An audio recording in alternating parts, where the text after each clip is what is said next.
Good evening, everybody. It is Monday, September the 26th.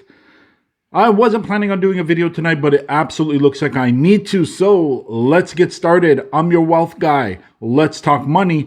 Let's talk market wrap up.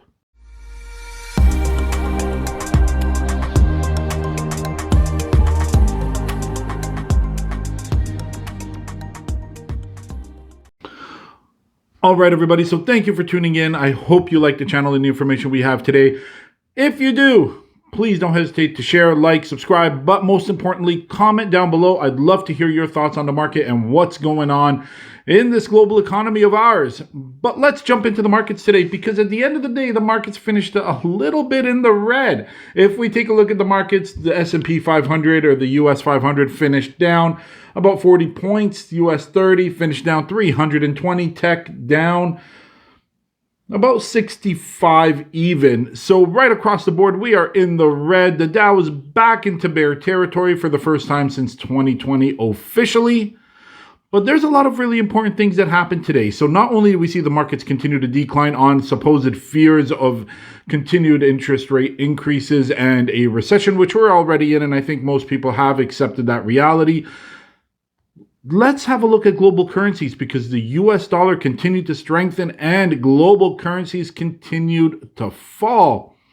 In particular, let's take a look at pound sterling, as the UK ended up halting trading on the pound.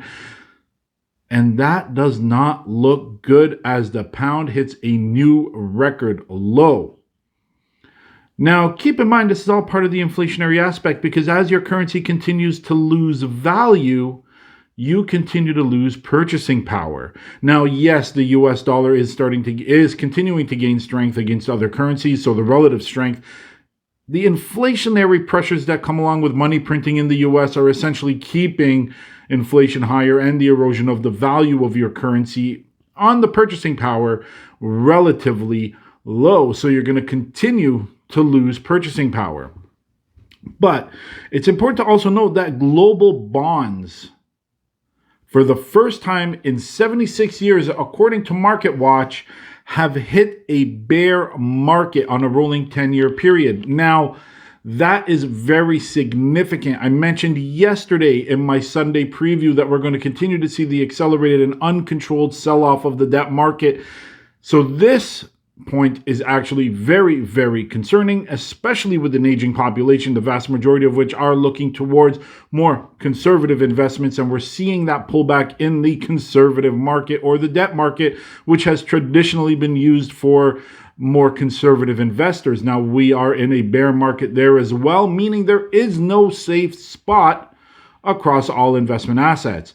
Now, that being said, what does it mean? Well, let's have a look at what Mester had to say from the FOMC, because Fester says that inflation is going to remain hard to predict. I think that's absolute lies. Absolute lies, because we do know where inflation is going to go, and the answer is up, and they know where it's going because they are the ones acting in an inflationary manner, including printing, buying, trying to save the debt market, which will fail miserably. But again, this is all by design. Anybody who understands the mandates of the Fed would understand exactly the fact that this is all by design. And inflation will not go anywhere. They've already given us the heads up. We can anticipate inflation and high rates going into 2023, according to Powell.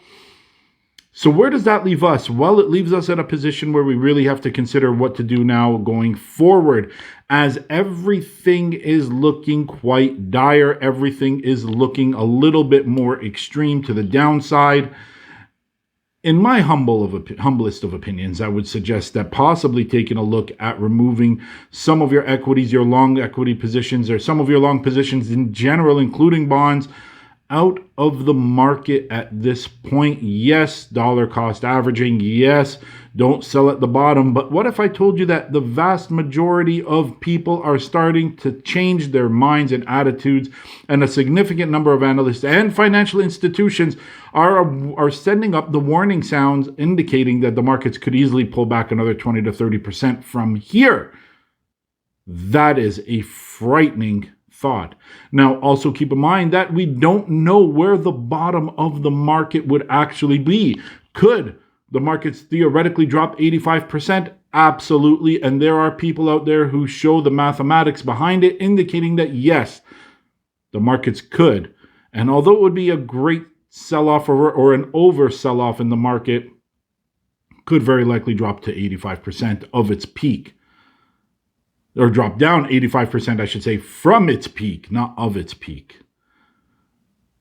This is definitely a time that we need to consider where our money is and how we invest, and the preservation of principal and assets, as opposed to trying to position for any kind of gain at this point. Unless you're day trading, trying to take advantage of the market, or if you are long and are properly hedged, including dividend hedges, including just taking the negative positions via options, futures, whatever the case might be, depending on your investment strategy. If you are not taking those positions to the opposite as a hedge, then perhaps getting out of all your long positions might be a possible option at this point.